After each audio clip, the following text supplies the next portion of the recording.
وبسبب ابتكاراته واختراعاته اللي كانت سابقة زمانها دي، في ناس اتهمته بالسحر والشعوذة، وناس تانية اتهمته بالجنون، لحد ما وصل الأمر بيه للقضاء.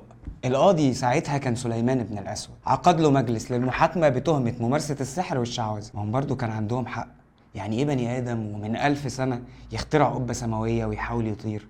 منطقي ان الناس تفهم ساعتها انه يا مجنون يا ساحر يا مخاوي، حقهم.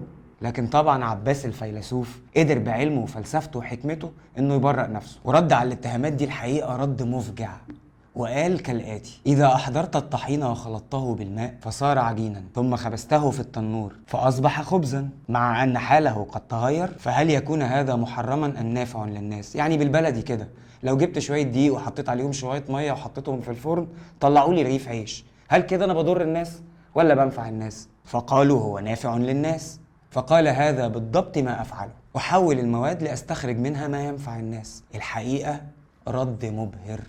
فالقاضي طبعا حكم ببراءته، لكن المؤامرة ما انتهتش هنا، واتهموه تاني وتمت محاكمته للمرة التانية. المرة التانية دي بقى كانت في المسجد الكبير، وقدر برضه بفصاحته وأسلوبه اللبق وذكائه إنه يثبت براءته.